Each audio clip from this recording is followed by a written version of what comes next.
Hello, my name is S.L.Ager, and today I'm going to talk about the importance of vocabulary and how that feeds into comprehension, especially when we're talking about selective schools and the 11+ entrance tests. So when we talk about vocabulary, the thing that I find most important and the thing that I find children find most difficult is context. And context matters, it matters a lot. I'm going to give you quite a tricky example of how context can vary here, just so that you as parents might understand more how difficult it is for your children to grasp the differences between context, depending on whether a noun is a verb, an adjective, how its part of speech appears in a text. So the two examples that I'm going to use today, it's the word proxy. Okay, that's very unlikely to turn up in the 11+, so don't worry about my choice of words. I just want to show you how difficult it can be for these youngsters that are only, 9-10 years old. So the word proxy, we're looking at it as a noun here, and it's got two very different definitions. And indeed, I think it only appears as a noun part of speech, but I'd have to check that. Okay, so proxy, it can mean the authority to represent someone else, especially in voting. So we're looking at this example here. And there's an example: Britons overseas may register to vote by proxy. Okay. So other meanings, but very similar: a person authorised to act on behalf of another, a document authorising a person to vote on another's behalf.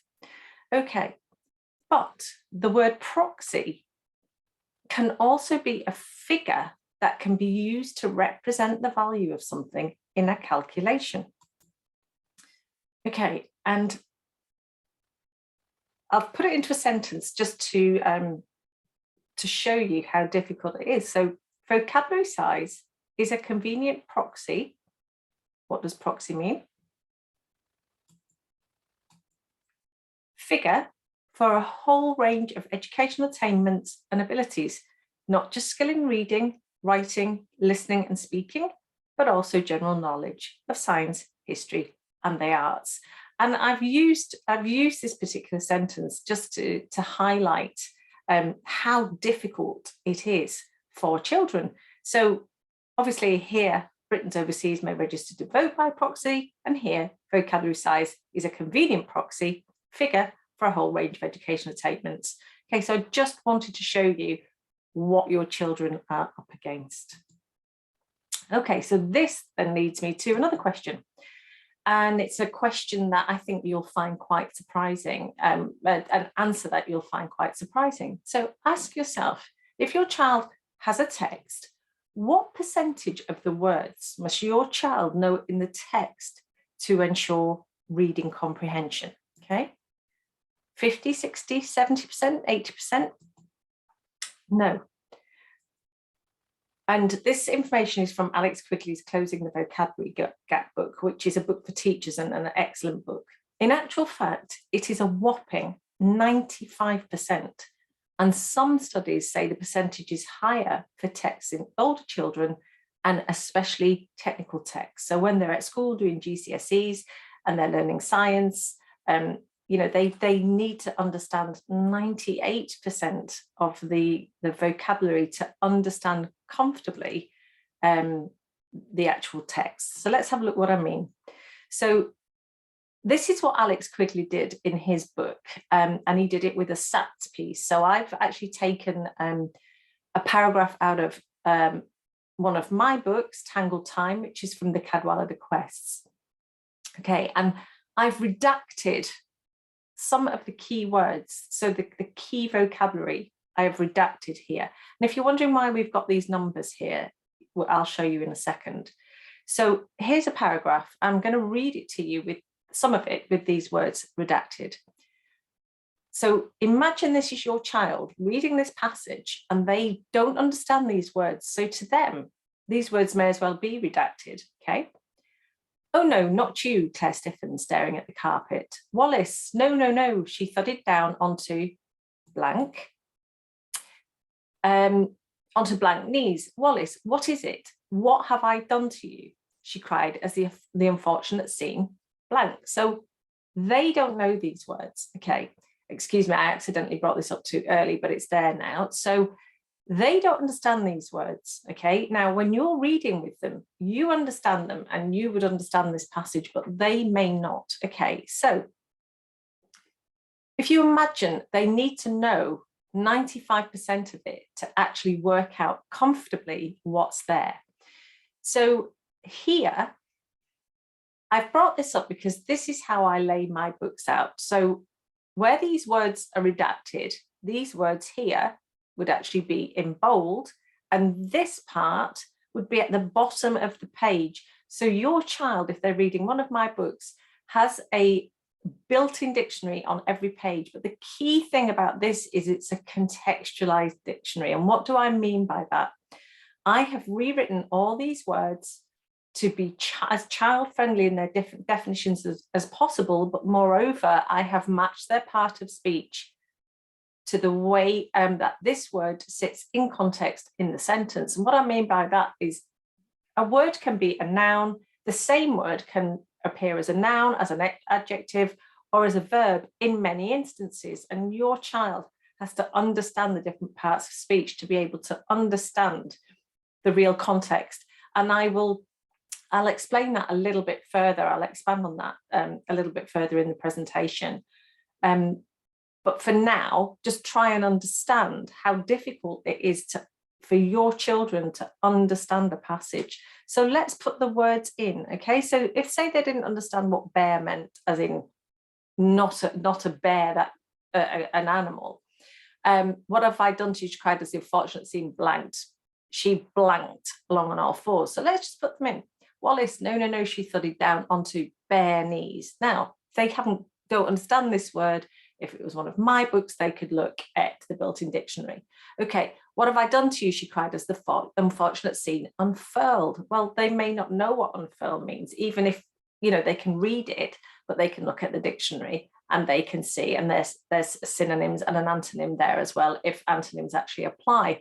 So obviously, I'm showcasing here that my books with a built-in dictionary on every page can help these comprehension problems. Okay, so what else can we do to help them? Now, there are two types of vocabulary, okay? There is the receptive vocabulary. Those are the words we hear and the words we read. And there's expressive words, and those are the ones that we say and we write. Okay, reading vocabulary is much more complex than the vocabulary that we tend to speak. And especially if English is not our first language at home. Therefore, reading is critical for comprehension. Okay, so good readers read a lot. And for the 11 plus, just move me out of the way a little bit there. For the 11 plus, if you have a reluctant reader, as I did, choose what they read carefully. I've stolen this lovely phrase from a friend of mine, one for the head and one for the heart. So let them choose a book and then let you choose a book. Then you choose a book. So let them choose whatever they want to read. My son only wanted to read the Guinness Book of Records and Ripley's Believe It or Not. And getting him to read fiction was really difficult. Okay, so good reading. And, I do have a kind of problem with the whole reading system and free reader. Just because you're a free reader does not mean you're understanding what you read. So the school systems have to have a system, and I understand that. But as a parent, just beware that if your child is a free reader, it doesn't mean they're understanding everything, okay? Just because they can read a word on the page, it is about understanding the meaning of the words in a text and also the subtext. So reading between the lines, and we call that inference. And inference is what an author is saying, but does not explicitly say in words on the page. So it's the figurative language, okay, and not the literal language. Good readers can also predict what might happen and summarize what has happened. And I absolutely love this, and I use it with my children all the time. And John Firth, he said, "You shall know a word by the company it keeps." And what does that mean? Well, it means don't panic. If you are reading, or your child is reading a piece of text and it's full of tricky words, Tell them not to panic. Tell them to read around the words and glean information from what they can understand, okay? So the clues are often there. And in my books, they certainly are, because I write my books in such a way that I give them 2 or 3 clues in a sentence. So in essence, the sentences are slightly overwritten, but that is done so that the children can see synonyms in a sentence, okay? So, but yeah, especially in closed passage as well, read what comes before, read what comes after. Quite often they'll have a clue, because kids will always jump to conclusions. Many kids, not all, will take the path of least resistance, and that's the first answer they come to because they want to move on and get it over with. And can you blame them? Okay, so what really helps as well is knowing, know your roots. Etymology really helps if you can teach your kids this, and it's not as difficult as you think. So 60% of English draws from Latin and Greek. That rises to about 90% with technical vocabulary. So the doctors amongst you will know this anyway. Okay, so morphology, word parts, okay? So roots, prefixes, suffixes. And what do we mean by that? So let's look at the word democracy. Okay, so demo is a prefix and it means people, and cracy is a suffix, which means power. Therefore, if we put those words together, democracy, we've got people power. Okay, the same with auto, means self. That is the root word, okay? And you can try modeling sentences to teach this. And I'm a massive advocate of this at home. I've got videos on YouTube talking about this. So what do I mean by modeling sentences at home? So with your children, you could write sentences thus: the author automatically signed her autobiography with a stylish autograph. So we wouldn't really write a sentence like that, would we? Because it's so repetitive. However, if you're modeling a sentence to teach vocabulary, that's kind of exactly what we should be doing at home.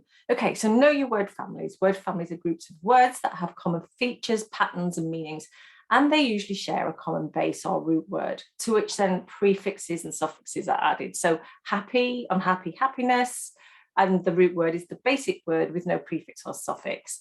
There's around about 100 prefixes present in over half of English words. So focus on the high frequency words, such as on, which is not, so unfair, re, which means back or again, revert, and dis, which is not or non, so obviously dislike, okay?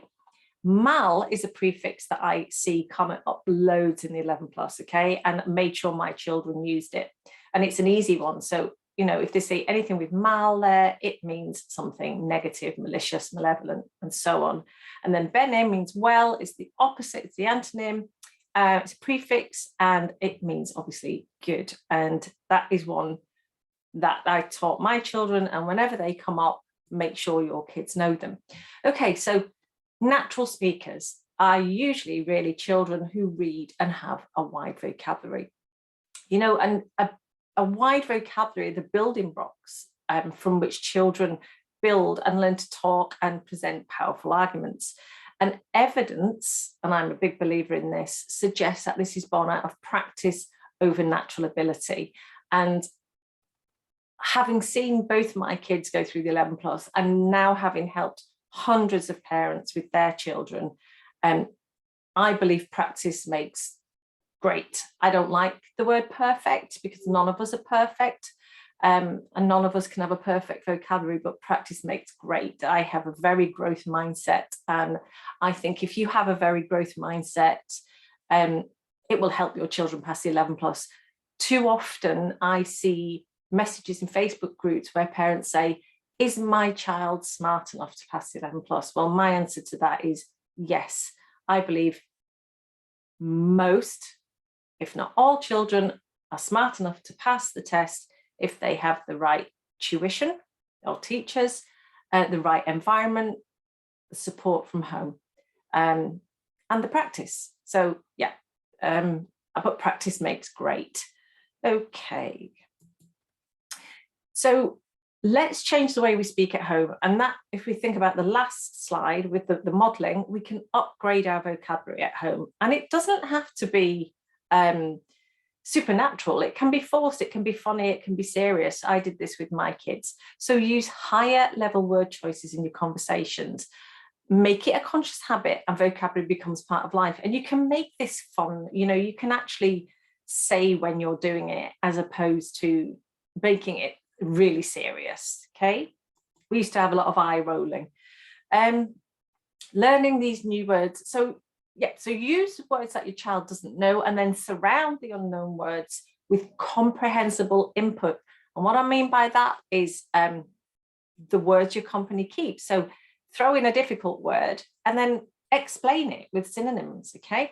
And then learning the new words should become effortless, if not effortless, easier. Okay, so focus on the quality of our talk. And here's some examples. So I have told you many times to stop teasing your sister. Okay, so you can just, I've told you numerous times to cease teasing or cease taunting or ridiculing your sister. So just upgrade many with numerous, upgrade stop with quit, upgrade teasing with taunting, because they'll probably know these words. Here's another couple of examples. Paul is completely unaware of the time, therefore he is often late when handing in his work. Paul is completely oblivious of the time, therefore he is often tardy when handing in his work, and so on. Here's another one. Learning times tables can be boring if not taught cleverly. Learning times tables can be tedious if not taught creatively. So if you can do that with your kids, and if you forget to do it, just write some words down and try and I do a thing called 5 a day.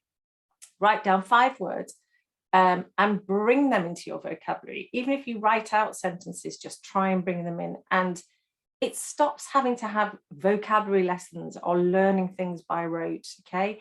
I think flashcards and lists have their place, but it's not a big place, and children can find it very dull. And if you do have flashcards, try making your own, because then at least the kids are involved. Okay, so vocabulary feeds directly into reading comprehension. Remember the slide we've just looked at, which says children have to have 95% understanding to be able to comprehend a passage comfortably. So they need to predict what might happen. They need to question. They need to generate mental questions to check their comprehension. They need to clarify. So they need to seek information from words surrounding unknown words to clarify information. So the company they keep, the company that other words keep, will give us the answers to some of our questions. They need to summarize. They need to be able to succinctly describe the meaning of text, especially in standard answer questions. Standard answer questions are written questions as opposed to multiple choice. Inference.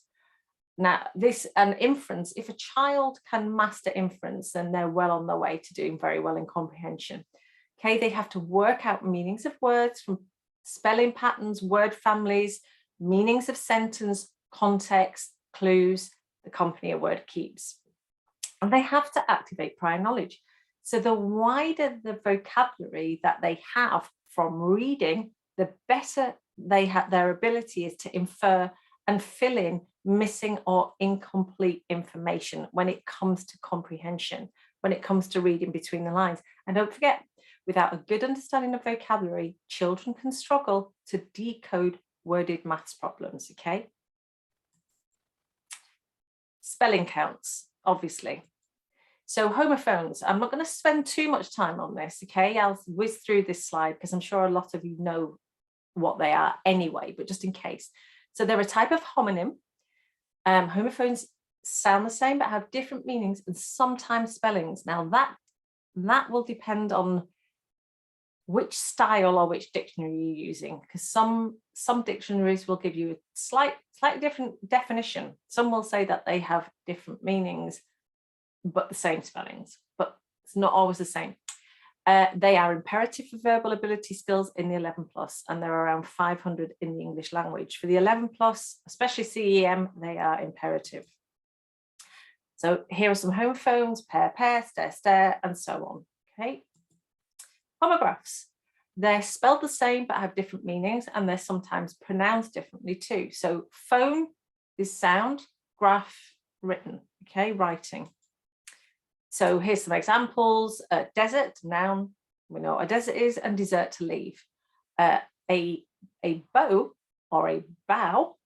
Okay, so a bow is a type of knot, and a bow is a bend. So here, to bow is to bend with age or pressure, or to bow, to bend the head or upper body. So that's a really difficult one.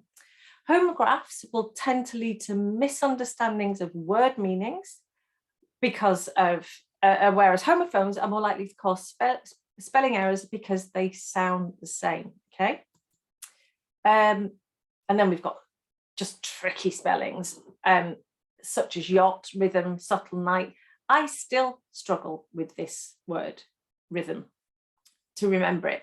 But we can invent our own silly phonetics to remember these words. And I did this with my kids. I do it with myself. And for us, it worked an absolute treat. And what do I mean? So when the kids were growing up, I made sure they understood that we were joking. But like night, I would say to them, look, here's a good way to remember this. Knaigata. So instead of calling it a night when we read, I would say, oh, look, it's a knaigata. And as they got older, they realized that I was joking and that obviously it's pronounced night, but it was a game. And it's like rhythm now. I still, when I'm writing it, I have to say to myself, rhythm, because I always want to put another Y here. And yacht would be yacht. Okay, and it worked. And my kids were really good at vocabulary. They both passed the 11 plus for CEM super selectives. Things like this as well. So stationery and stationery. Use little tricks like envelope. So we know that this is the stationery, as in stuff we write with, paper, pens, because E goes with envelope, and here stationary because a train stops in the station. Okay, so silly little things like that. And mnemonics too.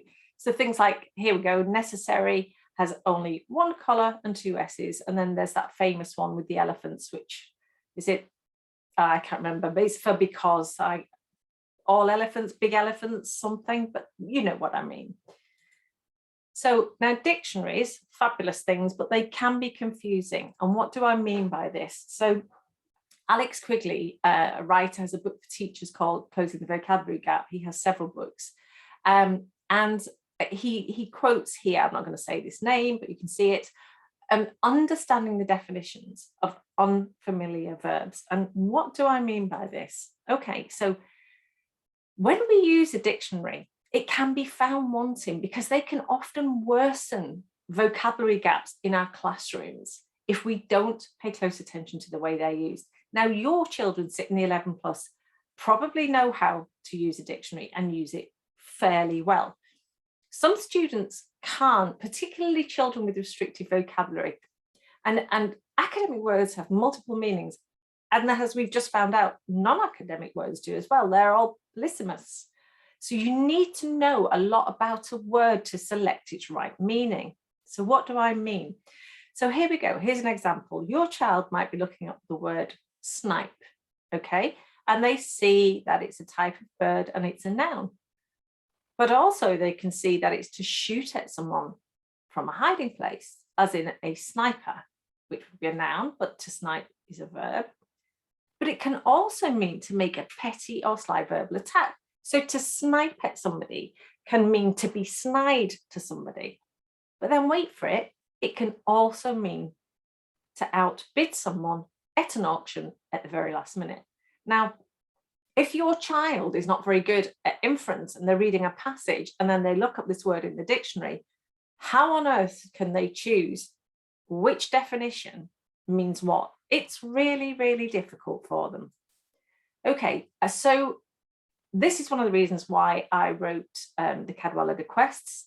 I'm not going to dwell over this for too long, okay? So they are books with a built-in dictionary on every page, and they have accompanying workbooks and vocabulary revision notebooks. So the story is at the top of the page like this. Tricky words are in bold with a corresponding correlating footnote and a definition in context. So it gives you the part of speech, child-friendly definition with synonyms and antonyms, okay? This is the inside of the vocabulary revision notebook, and I wanted to show you this because this is a lovely book, A4 size. It gives children somewhere really nice to take ownership of the words they're learning, the part of speech, so the word type, definitions, synonyms, antonyms, and their own sentence to help them remember what they're writing. And also in the back of all of my vocabulary revision notebooks, there's a bonus 11 plus a 1000 high frequency word list there in the back of the book. And the children need not learn that word list. It's just there if they want to choose a word as an exercise, write it out here and follow these examples. Okay, I'm showing you this because the books on the previous slides were the Cadwallader Quests. I had so many parents writing to me because Cadwallader Quests are aimed at year 5. There are 3 books in that, 3 novels in that series. So the kids have got 3 novels to read before the end of year 5, 1 big overarching story. I suggest they read all 3 if they want to understand the story, but also the repeated exposure to the vocabulary is what's going to clinch their understanding. But parents asked me for books for year 4. So last year I wrote the Cadwallader Chronicles, and they are prequels to the Cadwallader Quests. So very confident year 3 readers and year 4 readers can read the Chronicles and then go on to the Quests. There are currently 2 books in the Chronicles, Trap Cipher with a 3rd due in July and a 4th later this year.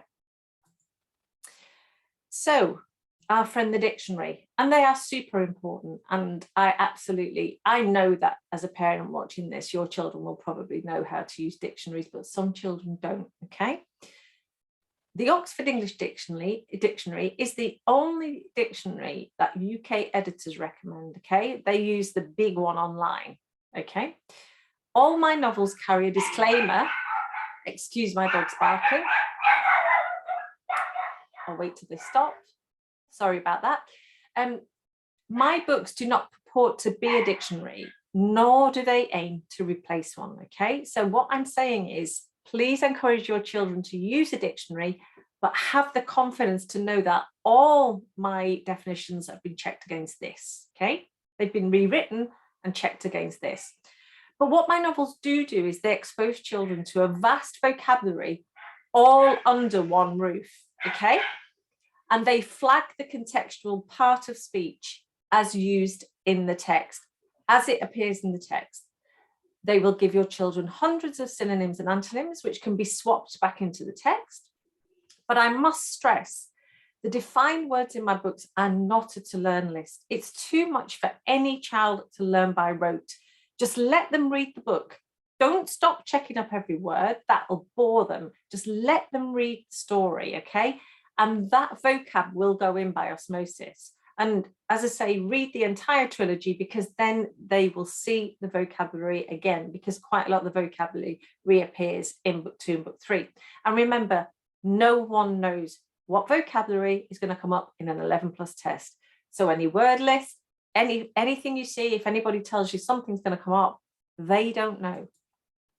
Okay, and for vocabulary, I obviously recommend my books. And while you're looking at that, I'm just going to have a quick drink of water. So you've got the Cadwallader Chronicles here for late year 3 and 4, and then the Cadwallader Quest for year 5. There will be 4 books in this series, 3 in that. If you read all 7 books, you can be rest assured that your children have been exposed to classic vocabulary, but in a contemporary setting. And what that means is, if they don't like reading classics, they don't have to, because they will get that vocabulary here. Okay, they won't maybe get the classical inferences which you would get from reading classical books. However, this series is set in the 12th century, and I did that so I could use classic sentence structure, the classic terminology, and I use it quite a lot to try and bring in that classic feel. So I also have a Facebook group. You can join it by just using this Q code here.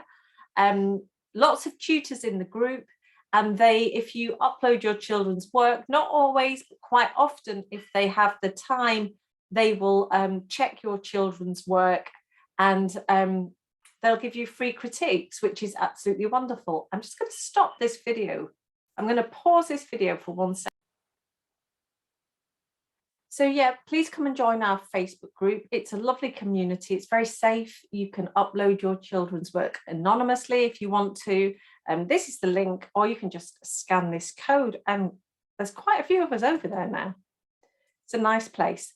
Oh, also, I have a YouTube channel. There's loads of really short videos on here, short clips, short tips. And also I'm on TikTok now. I like TikTok because it's fun, but also it's a really great place for making short videos. And that's it. So thank you very much for joining me. I don't look like this, as you can see. This is me wishing I looked like this, and there's the real me hiding. So thanks again for listening. I hope you find it useful. You can contact me via any of my social media channels. I also have a website, which is just S.L.Ager.co.uk. So that's SLAGER.co.uk. And thank you so much for listening once again.